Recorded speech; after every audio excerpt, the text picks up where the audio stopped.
Atensyon mga SSS pensioners, ngayong Sabado na, May 31, 2025, magaganap na po ito. Importante para sa mga pensyonadong ito na magawa para ang pensyon ay hindi maputol. Pag-uusapan natin sa video na ito.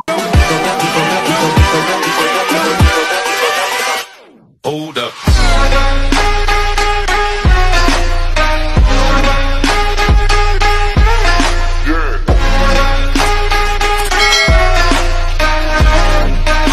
Hello mga ka-vlogs! Welcome dito sa aking YouTube channel. Magandang araw po sa lahat ng mga manonood. Saan po kayong dako sa mundo? Kumusta mga ka-vlogs? Eto ha, mga pensyonado na SSS, sa Sabado na po, May 31, magaganap na po ito. Importante na magawa talaga, no? Dahil pensyon ninyo ang nakasalalay dito para hindi maputol. Mamaya-maya pag-uusapan natin. Pero bago ang lahat, kung bago ka pa lang dito sa aking YouTube channel o di kaya hindi ka pa nakasubscribe, abay click nyo muna ang ating subscribe button na nasa baba. Huwag niyong kalimutan na pindutin ang notification bell. Ilagay niyo po sa all para naman updated ka sa lahat ng mga videos na aking i-upload. Eto na nga po no, mga SSS pensioners, mahalaga ito. Ngayong Sabado na kasi, deadline na po, May 31, dapat magawa nyo na para pensyon hindi makompromeso at hindi maapektuhan. Tuloy-tuloy lamang po ang pagtanggap. So para po ito sa mga pensionadong merong birth month o nagdiriwang po ng kaarawan itong buwan ng Mayo. No? Dahil kayo po ay nire-required ni SSS na mag-comply ng Annual Confirmation of Pensioners or SSS ACOP.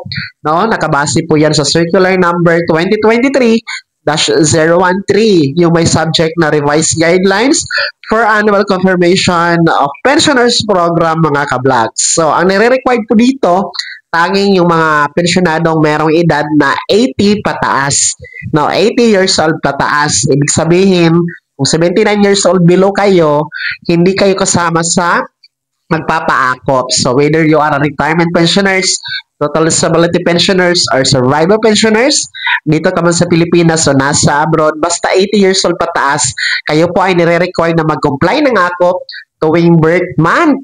No, tuwing buwan ng kapanganakan, gaya nga nito ng buwan ng Mayo. So, deadline na po ngayong Sabado, May 31. Hindi na dapat lalagpas dyan. Kaya tumungo na po kayo sa pinakamalapit na SSS branch na nasa inyong lugar. Mag-fill up kayo doon ng ACOP form. Libre lamang yan, walang bayad. O di kayo naman po, pwede kayong mag-comply ng ACOP through video conference para po sa mga nasa ibang bansa, mga OFW na mga pensionado ng SSS. No, mag-email lamang kayo kay SSS para mag-request ng video conference ACOP compliance. Then magre-reply po yan sa SSS para i-set ang schedule ninyo. No, take note, Philippine Standard Time po ang gagamitin kapag video conference. And then pangatlo, pwede tayong mag-comply ng ACOP sa mga selected banks na diniklara po ng SSS. Nasa screen nyo po ang mga listahan ng mga bangkong yan. Kung kliyente kayo ng mga bangkong yan, pwede kayo mag-comply dyan ng ACOP, mga pensionado.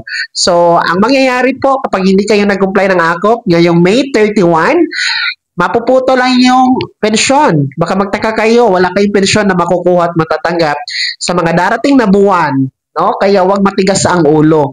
Ngayon pa lang, no, agahan nyo na, wag nang paabutin ang May 31 ngayong Sabado. Ngayon pa lang, no? May 29 pa naman tayo ngayon. Araw ng Webes or bukas, May 30, araw ng Biyernes. Tumungo na sa pinakamalapit na branch ni SSS to comply your ACOP, no? Para sigurado talagang hindi makaligtaan ito, mga pensyonado, ha? Para tuloy-tuloy ang pagtanggap ng buwan ng pensyon kay SSS. Kaya naman, mga SSS pensioners, sino sa inyo dito ang merong buwan ng kapanganakan nitong buwan ng Mayo?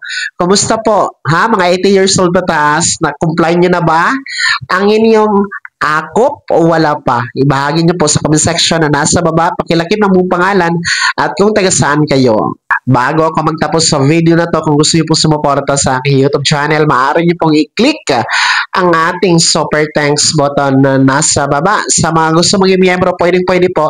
I-click po ating join button. Maraming perks dyan mga ka-vlogs. Be my member now.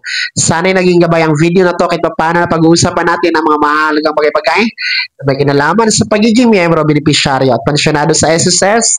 Kung hindi ka pa nakasubscribe dito sa aking YouTube channel, maaari nyo nang i-click ang ating subscribe button na nasa baba. Huwag nyo kalimutan na pindutin ang notification bell. Ilagay nyo po sa all para naman updated ka sa lahat ng mga videos na aking i-upload. Maaari nyo rin i-like ang video na to at kung meron ka pa mga katanungan, maaari nyo i-comment sa comment section na nasa baba. Paki-follow na din po ang aking official Facebook page na nasa screen nyo. Muli po, ako si Daniel Timpawa na nagsasabing dito sa aking YouTube channel, bawang katotohanan at lahat totoo lamang.